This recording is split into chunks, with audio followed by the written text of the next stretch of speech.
En el podcast de hoy vamos a hablar sobre la nueva aplicación que ha sacado YouTube con inteligencia artificial y cómo esto cambia el panorama de la creación de contenido. Hablaremos también sobre los VTubers, que son YouTubers creados por inteligencia artificial, y cómo una empresa está empezando a crear un proyecto donde podrás licenciar tu imagen con copyright para que nadie pueda robártela con inteligencia artificial. YouTube acaba de lanzar su propia herramienta de inteligencia artificial. Lo lanzó la semana pasada. Y esto es una herramienta que puedes utilizar tanto desde la propia app de YouTube como una app aparte para editar tus vídeos que incluye también inteligencia artificial. Y esto yo creo que cambia, no sé si a mejor o a peor, muchas cosas. ¿Pero de qué va? Tiene dentro de la aplicación de Shorts o de la parte de Shorts donde tú puedes crear contenido en corto formato en vertical, tiene una parte en la que tú puedes pedirle que te genere imágenes. Rollo, pues genérame un fondo en el hiperespacio y te lo genera y puedes utilizarlo, por ejemplo, con el efecto de green screen, de croma. Y luego también ha creado su app aparte, rollo CapCut, igual que CapCut, vaya, igual que VN o igual que muchas aplicaciones de edición de vídeo de móvil, pero hecha por YouTube. Y puedes editar ahí tus propios vídeos y creo que también han incluido algunas herramientas de inteligencia artificial más allá de la que te acabo de contar en esa propia aplicación. O sea, todo short form based, ¿no? Claro. A ver, no sé si se podrá editar long form. Yo creo que igual sí que dejan editar en horizontal vídeos perfectamente. Bueno, segurísimo que dejan editar vídeos en horizontal, pero es una aplicación y unas herramientas que están muchísimo más enfocadas, yo creo, que al corto formato, a volver a lo de siempre que hemos hablado, intentar competir, a pesar de que no es la mejor estrategia para YouTube, intentar competir con lo que está haciendo TikTok, con lo que está haciendo Reels, etcétera, etcétera. Es que eso es un poco, genera un poco un problema, ¿no? Porque tienes una aplicación que es YouTube ya, donde nosotros, que ya hemos hablado de esto un millón de veces, abogamos por el contenido de largo formato y se diferencia en eso de otras plataformas. Ya se ha querido acercar con YouTube Shorts, pero ahora parece que le va a dar como más importancia creando hasta una aplicación, invirtiendo muchísimo dinero en crear más corto formato, ¿sabes? A ver, no sé si darle más importancia, pero como YouTube como negocio sería tonto si no hace algo para explorar este nuevo mercado que está saliendo, que es el del corto formato. Que cobre más o menos importancia dentro de lo que es la plataforma y el ecosistema que tienen creado, eso ya es otra conversación. Y eso no quedará otra que esperar a ver qué pasa. Pero yo creo que objetivamente es una buena decisión. Es decir, si hay gente que está creando corto formato, hay plataformas como TikTok y como Reels que están cogiendo muchísima importancia y muchísimo tráfico, hay dinero ahí. Por lo tanto, si YouTube facilita a los creadores a través de sus herramientas a crear corto formato, puede que, entiendo que su intención será que incitar a esos creadores a subir ese contenido directamente a YouTube también. Sí, pero eso significa que la plataforma tal y como la conocemos va a morir, por así decirlo, ¿sabes? Morir no, cambiar igual. Y ahí es donde digo que hay que ver lo que pasa con el tiempo. A mí lo que sí que es verdad que no me está gustando es que veo muchísimo más push por parte de YouTube de enseñarme corto formato del que antes veía. O sea, yo cuando empezó Shorts, que vi que evidentemente lo hicieron por TikTok, empecé a ver cómo había gente subiendo Shorts, podías entrar a la pestaña de Shorts y bueno y tal, y no lo consumía nunca, en plan, nunca entraba en YouTube y decía, venga, voy a ver Shorts. Más que nada también porque la mayoría del tiempo siempre consumía desde el ordenador. Pero ahora, poco a poco más, estoy viendo como dentro de lo que es el home, dentro de lo que es no sé qué, no sé cuántos, las suscripciones, el no sé qué, van incluyendo secciones de Reels, de Short, de YouTube Shorts, como para que cada vez estar poniendo como más semillitas a lo largo de lo que es la experiencia de YouTube para incitarte a entrar en esa experiencia de corto formato. Y eso sí que me mosquea, porque vuelvo a lo mismo, al final es el mercado el que definirá lo que pasa o no pasa con la plataforma, pero yo personalmente, a mí YouTube no me gusta para corto formato. Ya, por eso, o sea, YouTube como plataforma ya había hecho la inversión y había hecho una serie de cambios que parecía que iba a abogar más por el contenido de muy largo formato, tipo podcast. Por eso creó su apartado de podcast, puedes subir solo contenido de audio, que se sube directamente a YouTube Music, creo. Y parecía que iban los tiros por ahí, pero con este cambio parece que es que para el cambio de YouTube Podcast no han hecho tanta inversión y para esto están haciendo una inversión como para convertirlo un poco en, pues eso, en un nuevo TikTok, pero de otra manera. O sea, siempre va a existir la parte de YouTube que conocemos hasta ahora, que es el largo formato y los vídeos horizontales y tal. Pero me parece que están dando la imagen, o esa es la sensación que me da a mí, de están dejando muy de lado a ese tipo de creadores y están creando muchas iniciativas para convertir todo en corto formato y luego no se ve reflejado, por ejemplo, en los pagos y ese tipo de cosas, ¿sabes? Es decir, estoy haciendo una inversión de mucho dinero para convertir esto en como un nuevo TikTok, pero luego si atraes a muchos creadores y conviertes a la plataforma en un nuevo TikTok, tiene que verse recompensado de alguna manera, ¿sabes? A ver, yo creo que por eso igual están apostando tanto. Ellos saben que pueden permitirse pagar muchísimo más a los creadores porque tienen una plataforma muchísimo más curada y con anunciantes que están dispuestos a pagar muchísimo más dinero. Entonces yo creo que su estrategia es, bueno, si yo consigo que robarle mercado a TikTok, por decirlo de alguna manera, sé que les voy a poder pagar muchísimo más a los creadores, entonces tengo ahí una ventaja competitiva frente a TikTok porque puedo pagarles más. No sé hacia dónde tirará. A mí, esto es ya vuelvo a lo mismo. Como yo me pongo en la piel de YouTube y digo, esta es una decisión completamente lógica que tienen que tomar. Es un mercado que se está abriendo y tenemos que explorarlo. Seríamos tontos al no explorarlo. Con el tiempo se verá. Yo soy de los que piensan que dentro de unos años veremos una decadencia por parte del contenido de corto formato, tanto por una cuestión de la audiencia como tal, que llegará a un punto en el que se darán cuenta de que ese tipo de contenido, aunque está muy bien para unas cosas, es contenido que en otros aspectos te desfavorece, como es la dependencia, la gratificación instantánea, la falta de profundidad, la falta de conexión con los creadores y todo ese tipo de cosas. Pero por otro lado, por parte de los anunciantes. Porque los anunciantes verán, que es algo que nosotros estamos diciendo aquí siempre, que tiene muchísimo más valor una conexión con un creador que ha sido capaz de cultivar por largo formato, tiempo, conexión con la audiencia y demás, que una conexión por corto formato. Es decir, y estamos viendo que hay creadores que tienen millones y millones de seguidores en corto formato, en TikTok, en Reels, donde sea, pero luego las audiencias no conectan con ellos para nada, pero sin embargo vemos creadores que tienen infinitamente menos audiencia en largo formato, es decir, en YouTube, pero la conexión con la audiencia es mucho mayor. Y conexión con la audiencia va directamente de la mano con conversión de esa audiencia a clientes, ya sea porque el creador ofrece algo o porque trabaja con marcas. O sea, que todo esto para decir que el tiempo lo dirá. Pero lo que sí que es cierto es que YouTube ha sacado esta inteligencia artificial para poder generar estos recursos y esto lo que hace es inevitablemente reducir muchísimo más, si es que no estaban ya suficientemente bajadas, las barreras de entrada para creadores de contenido. O sea, piensa tú y yo, cuando teníamos yo que sé, 15, 14, 16, 18 años.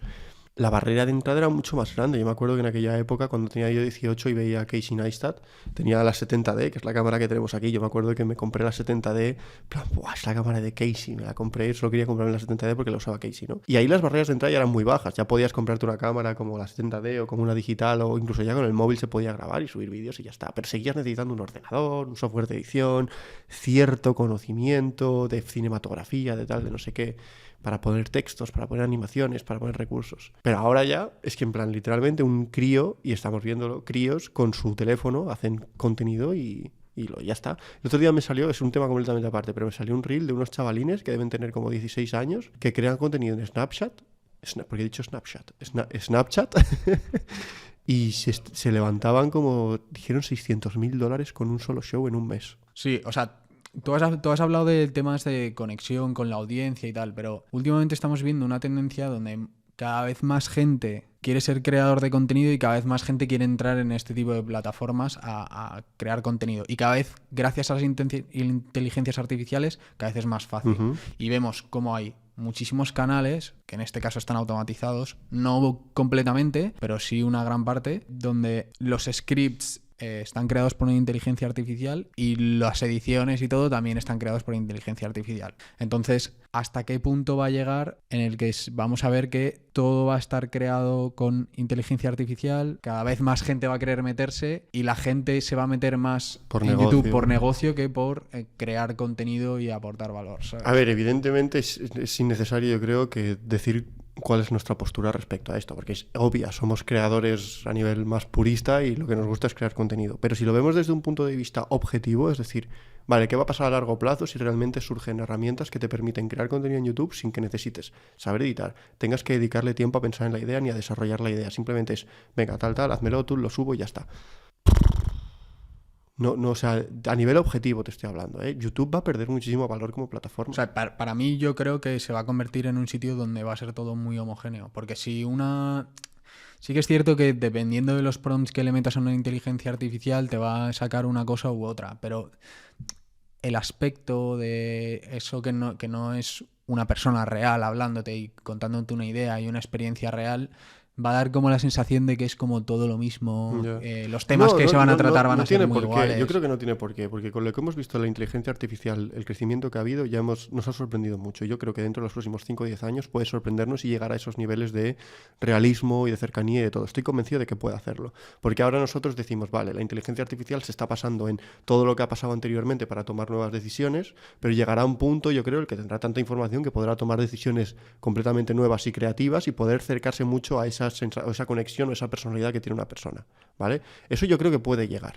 Pero aquí ya la cuestión empieza a ser otra, o la pregunta que tenemos que hacernos empieza a ser otra, es, entonces, ¿para qué quieres crear contenido en YouTube? ¿O para qué quieres crear contenido en general? Porque si lo puede hacer un robot y tú puedes darle unos inputs y lo hace solo, ¿cuál es el motivo detrás de crear contenido? Porque el motivo detrás de crear contenido ha cambiado mucho durante los últimos 20 años, ponle. La gente originalmente, Rubius, Willy Rex, todos estos cuando empezaron lo hacían por diversión. Yo lo hacía por diversión y en cierta manera lo sigo haciendo por diversión. Pero en el momento en el que el único driver o la única métrica que existe para si alguien quiere empezar a crear contenido o no en YouTube es cómo de optimizado puedo hacerlo, cuánto dinero puedo ganar, cómo puedo apalancarme de este mercado, de esta tecnología para hacerlo, es donde yo creo que eso vuelve a lo mismo, pierde valor YouTube como plataforma. A día de hoy YouTube como plataforma tiene tanto valor porque cualquier persona del mundo puede entrar a YouTube, crear contenido, llevar su mensaje al mundo, comunicarse con una audiencia enorme, infinita prácticamente. Entonces, si llegamos a ese punto en el que una IA puede sustituir a un humano hasta ese nivel de realismo y de cercanía y de todo, que yo creo que puede darse el caso, es decir, que inteligencias artificiales puedan desarrollar su propia personalidad, ¿cuál es el motivo entonces detrás de crear contenido en YouTube? Claro, pero si estás hablando de que la propia IA puede tomar decisiones y llegar a ese contacto, es como, yo qué sé, si ves unos dibujos animados y conectas con ellos, ¿entiendes? Es que hay gente que lo hace. Claro, por eso te digo, o sea, imagínate en el mundo de Star Wars. Star Wars existe. O sea, imagínate que existe, ¿vale? El personaje de R2D2 es un robot, pero los humanos dentro de ese universo conectan con el robot. Lo consideran una persona, entre comillas, un ente más ahí dentro. Se preocupan porque no muere R2D2 o porque no muera C3PO o porque no muera quien sea, ¿no? ¿Por qué? Porque tiene una conexión. Imagínate que llegamos a un punto en el que la inteligencia artificial se desarrolla hasta tal punto en el que nosotros y esas inteligencias artificiales, esos robots, no existe esa distinción entre unos y otros. A lo mejor lo consideramos una nueva especie, no lo sé. Y esa especie decide empezar a crear contenido en YouTube.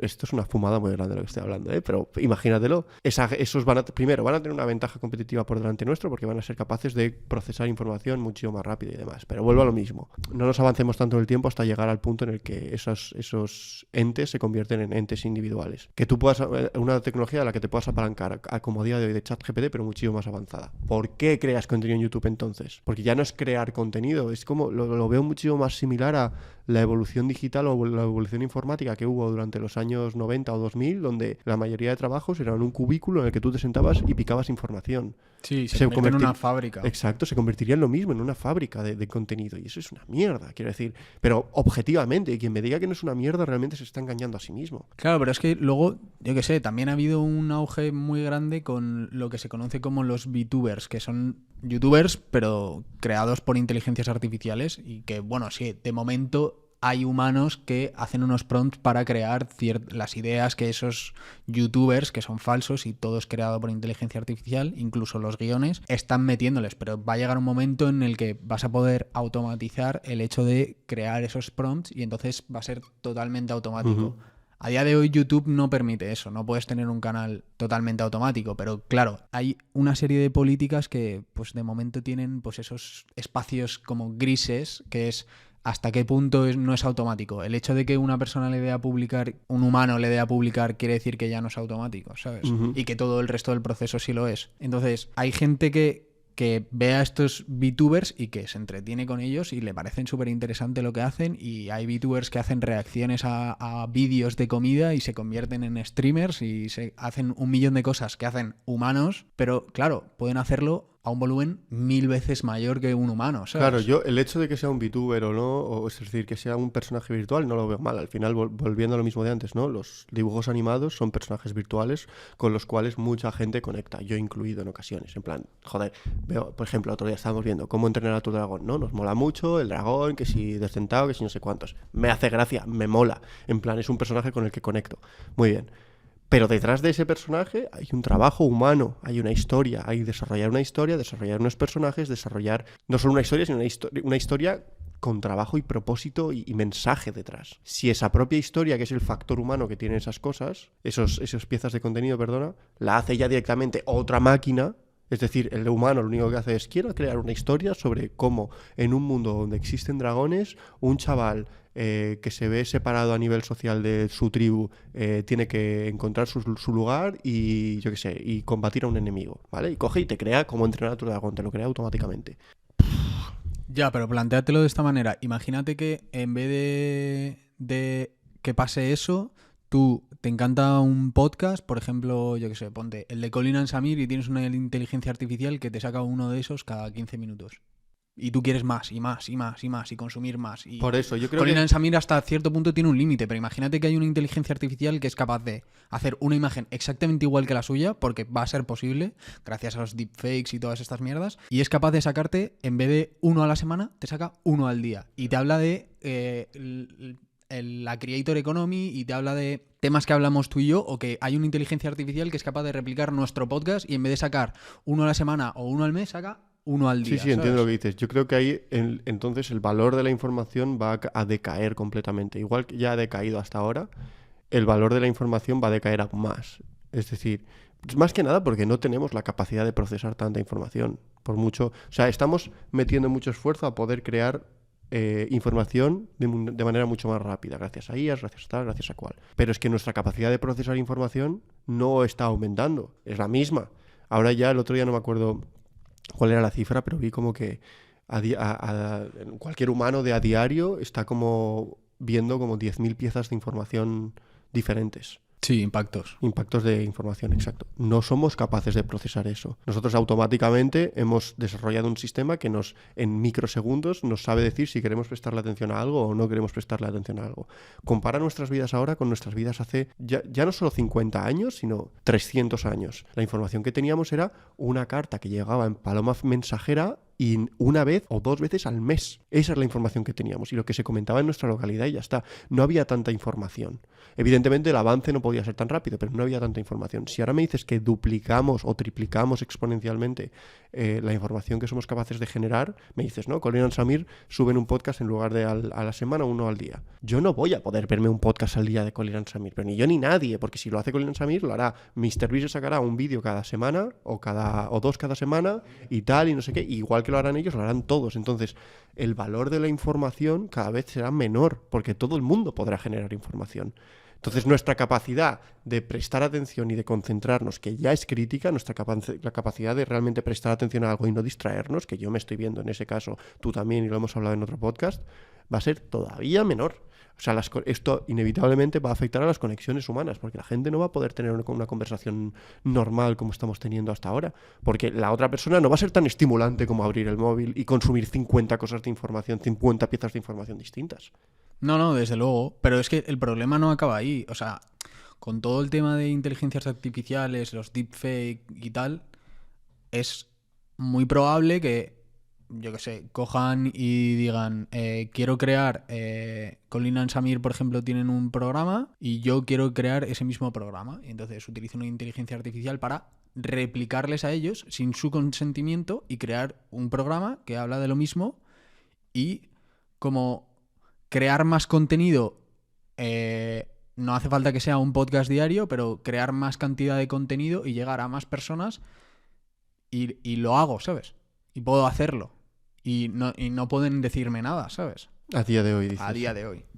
¿Sabes? Porque no hay normativas sobre eso todavía, ¿sabes? Bueno, eso es lo de menos. O sea, yo creo que la tema legal y tema de normativa es algo que vuelvo a lo mismo también. Igual que no somos capaces de crecer a nivel de consumo de información, tampoco somos capaces de llegar a nivel legal. Es decir, todavía están desarrollándose normativas para avances que se han hecho hace años y no hay manera todavía de gestionarlos. Pues todo esto de la inteligencia artificial aún más. Yo creo que la conversación es mucho más a nivel humano, a nivel ético, a nivel moral. Es decir, hacia dónde estamos yendo si realmente todo esto avanza. Que no lo estoy criticando, creo que es un avance inevitable y que vamos a avanzar hasta ahí, pero creo que es importante que las cosas se pongan encima de la mesa, se hablen y todos seamos conscientes sobre lo que va a pasar, porque va a pasar. No, sí, pero a ver, nosotros igual nos sentimos de esta manera, pues igual que yo que sé, se sienten nuestros abuelos cuando les empiezas a hablar de TikTok y mierdas así, que parece que es un mundo totalmente diferente, pero los chavales que crecen ahora también crecerán con VTubers y igual para ellos es lo más normal del mundo que una inteligencia artificial cree contenido para ellos a unos niveles y unas cantidades que nosotros no somos capaces de afrontar y que ellos desarrollen una manera de vivir y de consumir información que nosotros hasta ahora no habíamos sido capaces de hacerlo, ¿sabes? Entonces, Ya entiendo lo que dices. hay 1 millón de empresas invirtiendo muchísimo dinero en crear VTubers, crear marcas que tienen inteligencias artificiales que hacen que creen contenido y crean personajes con inteligencia artificial para representar marcas. Incluso hay youtubers que se retiran, por así decirlo, del YouTube del día a día y crean personajes con inteligencia artificial para seguir haciendo su trabajo mientras ellos no están ahí y tienen una empresa que se dedica a crear el contenido en base a todo el contenido que han creado en años anteriores. Y tío, no sé, hay como... A nosotros igual nos parece algo raro, pero luego dentro de 10 años o 20 años será algo muy normal para los chavales que hayan nacido. ¿Sabes? Eso, ahí estoy de acuerdo con lo que dices. Cuando me has hecho sobre todo la comparativa con nuestros abuelos, nuestros padres con TikTok, y a día de hoy nosotros lo vemos normal y ese consumo de información lo vemos normal. Entiendo que si se multiplica ese consumo y la gente crezca, crecerá también con esa capacidad que a día de hoy a nosotros no nos lo imaginamos. Y eso supondrá incluso una evolución a nivel humano, a nivel cerebral, a nivel de lo que sea. Pero creo que tiene sus contras también. Es decir, que tú me digas que nosotros no podemos imaginárnoslo y ahora nos parece algo muy malo, vale. Pero es que nos haremos entonces muchísimo, no quiero decir la palabra dependientes de, porque dependientes ya somos. Es decir, tú ahora me sueltas en medio del mundo, en un sitio donde no sé dónde estoy, y si no tengo un móvil no sé qué hacer. Porque no sé hacia dónde ir, no sé dónde estoy, no sé cómo descubrir ni siquiera dónde estoy. No sé ni qué haría. O sea, miraría a ver dónde está el sol para ver dónde está el norte, el sur, el este y el oeste, y ya está. Pero llegado a un punto todavía en el que eso se multiplica por 2, nosotros como especie, como ser humano, vamos a ser ineptos totales. Porque si nuestra capacidad de... Es que, no sé, imagínate que a día de hoy se multiplica por 10 la cantidad de información que tenemos que consumir a diario y por lo tanto nuestra capacidad de proceso de información y de input es muchísimo más alta y de repente, ¡puf!, desaparece todo. La peña se volvería loca. Es decir, si ya a día de hoy de repente desaparece todo, hay mucha peña que se volvería loca. Hay gente que ha hecho experimentos de meterse en habitaciones a oscuras durante, aunque sean 24 horas. ¡24 horas! Y ya no ni siquiera habitaciones a oscuras. El otro día vimos el vídeo de Yes Theory en el que se metían en una cárcel, entre comillas, coreana, y estaban 48 horas metidos sin móvil y sin nada. Y yo dije, bueno, tío, no pasa nada, ¿no? En plan, 48 horas sin móvil, un poco de desconexión dopamínico y ya está. Pero hay gente que hace eso y le cambia el mundo. O sea, flipan por estar 24 o 48 horas sin tener el móvil, sin tener la cantidad de información a la que estamos sometidos en nuestro día a día. Y hay una frase que me mola mucho que dicen en el vídeo, que es: he vuelto a tener la sensación que yo tenía cuando era pequeño, de cómo experimento el mundo, cómo vivo el mundo. Y eso es una sensación que yo mismo noto que me falta. A ver, me estoy yendo por un camino que no toca, pero si a día de hoy ya es dramático el hecho de que de repente te quiten todo ese input de información y la gente está notando un cambio enorme, imagínate si ese input de información en lugar de ser el de hoy es por 10. Desaparece todo y si tenemos que apoyarnos únicamente en nuestra capacidad como ser humano, nos volvemos una lechuga. En plan, no somos capaces de nada. A ver, para mí o sea, me da como miedo, por así decirlo, el hecho de en qué se va a convertir todo esto. Es un gran avance y quiero que avance hacia... y que no... Joder, va a ayudar a mucha gente. Todo el desarrollo de inteligencias artificiales va a ayudar muchos procesos, va a reducir un montón de cosas que son trabajos no inútiles, pero que se pueden acelerar de muchas maneras y pueden ayudar a muchas personas a conseguir más cosas y de mejor manera. Pero hay una línea muy fina entre lo que va a hacer bien y lo que va a hacer mal a la sociedad, ¿sabes? Exacto, por eso digo que yo creo que la conversación es mucho más en un aspecto humano que no tecnológico o de si la gente va a ser capaz o no de adaptarse, porque la gente va a ser capaz de adaptarse.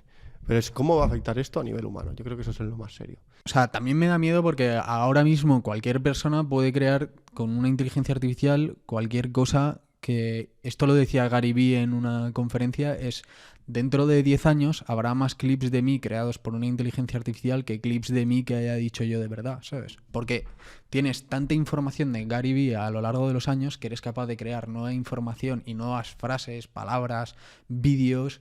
Tío, se han creado un montón de cosas que parece una gilipollez, pero noticias falsas que parecen súper reales, que no sabes de dónde coño han salido. Hay pornografía con caras de celebridades, de gente famosa, utilizando deepfakes. Sí, o sea, que va a haber como... que da cierto miedo por el hecho de que te pueden robar la identidad de cierta manera y tú como creador pueden acabar con tu carrera simplemente... Justo, también. Sí. Imagínate que ahora alguien coge un vídeo de Gary y... O sea, perdón, la cara de Gary hace un deepfake y le pone, yo qué sé, tío, diciendo todo lo contrario a lo que normalmente dice, o Gary o quien sea, ¿eh? Y ese vídeo se hace viral. Sí, va a haber mucha gente que sepa decir esto no puede ser real, porque Gary no dice esto y sabe ver qué es, pero va a haber mucha gente que no, y inevitablemente va a dañar tu imagen. Es un problema que en cierta parte, que es una noticia muy buena, que lo escuché el otro día en el podcast de Colin and Samir, el chico que entrevistaron que hizo el deepfake de Tom Cruise, tiene una empresa que se dedica a la inteligencia artificial. Vale, pues están creando un programa donde tú vas a poder ponerle copyright no solo a tu voz, sino a tu imagen en realidad como creada por inteligencia artificial. Por lo tanto, nadie... Espera. O sea, que yo puedo poner copyright a mi cara como Nico, o que yo puedo crear una cara distinta a mí y ponerle copyright a eso. O sea, si a tu imagen creada por inteligencia artificial le puedes poner copyright. Es decir, si alguien crea algo que se parece a ti, eso tiene un copyright que eres tú, ¿sabes? Tu imagen, como tú, como persona, no la puede crear nadie en inteligencia artificial. Es decir, si alguien crea un personaje que es igual que tú y lo utiliza para hacerse pasarse por ti, tú tienes copyright sobre eso y te pueden notificar cada vez que alguien lo utiliza. Vale, pero ahí ya no es una cuestión únicamente de que alguien desarrolle esa tecnología o esa base de datos donde tú puedas almacenar quién tiene copyright o quién no y no sé qué. Es una cuestión legal también. Es decir, no puede venir este tío a decir, no, ahora yo voy a crear una cosa a través de la cual, una plataforma, a través de la cual cualquier persona puede ponerse derechos de copyright a su misma persona, ¿vale? Pero hay una implicación legal ahí detrás que tiene que validarse a nivel mundial incluso, diría. Sí, pero el tema está en que tú como... O sea, lo que quiere evitar es que la gente suplante a otras personas y se creen este tipo de noticias falsas. Que haya como una verificación de que lo que estás viendo es la persona real. Eso ¿sabes? me parece la hostia. Sí, ¿no? Que cada vez que veas un vídeo hay alguna tecnología detrás que sepa detectar y ponerte esto es falso, esto es verdadero. Claro, exacto. Y Pero entonces, eso es muy chungo. sí, es jodido, por eso están empezando y lo están desarrollando con la empresa, pero igual, si eres capaz de desarrollarlo a la vez que se desarrolla todo el resto de pues eso, de cómo generar personajes y tal, yo creo que va a ser mucho más fácil a esperarse a que ya estemos en una situación muy jodida donde la gente está suplantando a mucha gente y tal y tengas que crear eso. Yo me imagino algo como, me parece que fue, mira, en Opus, en la plataforma para hacer corto formato a partir de largo formato, tienes como un ranking o como un índice de viralidad de cada vídeo, ¿no? Opus, para quien no lo sepas, es una plataforma que tú le tiras un podcast, por ejemplo, y te saca verticales utilizando inteligencia artificial y te lo subtitula y todo, ¿vale? Y te saca, ponle 20, me lo invento, y te los rankea según el índice de viralidad. Es decir, si el primero es muy bueno, te pone 99, creo, o algo así, ¿no?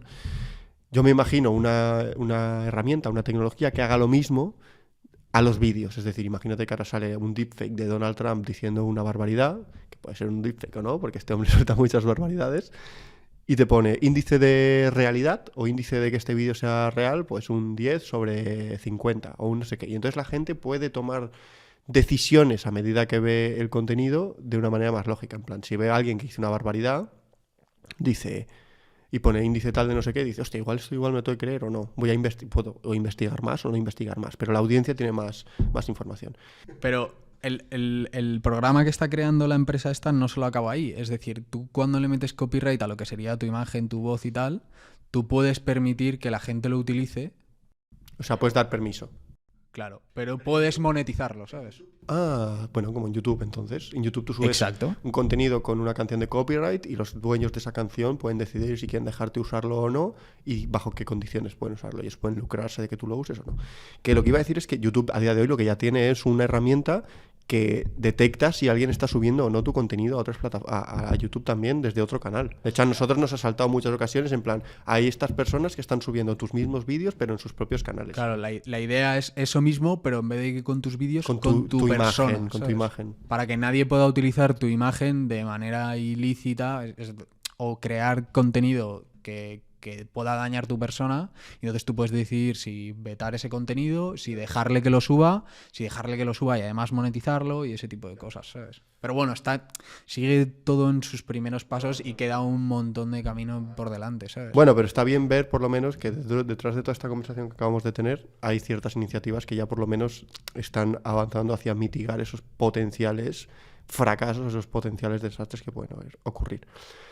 Bueno, en fin, nos hemos ido mucho por las ramas, pero aquí la base es la siguiente, y es que YouTube ha sacado una herramienta dentro de la propia aplicación y además una aplicación distinta que utiliza inteligencia artificial, y esto, la realidad es que baja las barreras para todos los creadores. Si ya estaban bajas, las baja todavía más, porque ya no necesitas de X conocimiento que antes necesitabas para crear contenido. Ahora puedes pedirle que te saque una imagen de no sé qué y te la saca. Y puedes coger y no necesitas un ordenador, puedes editar, grabar y editar todo desde el móvil, que ya podías, pero ahora ya puedes hacerlo desde la propia app de YouTube, que no he probado todavía, pero será interesante probar para ver en qué se diferencia a lo mejor pues eso de CapCut, de VN y de todos estos tipos de plataformas. Sí, lo que no sé es cuánto tardará en estar disponible en España. Tardará, yo creo. Hasta aquí el podcast. Con lo que os tenéis que quedar es eso. Si ya las barreras estaban bajas para empezar a crear contenido, aún están más bajas, así que si eres creador de contenido y siempre has tenido ese picorcito en el fondo voy a decir de la tripa por no decir otra cosa, de que te apetece hacer vídeos, te apetece crear contenido, no tienes excusas, por favor, coge el móvil, coge una cámara, haz algo y empieza a grabar ya, a crear contenido y a subirlo. Y con esto dicho, ya está. Sí. Hasta luego. Adiós.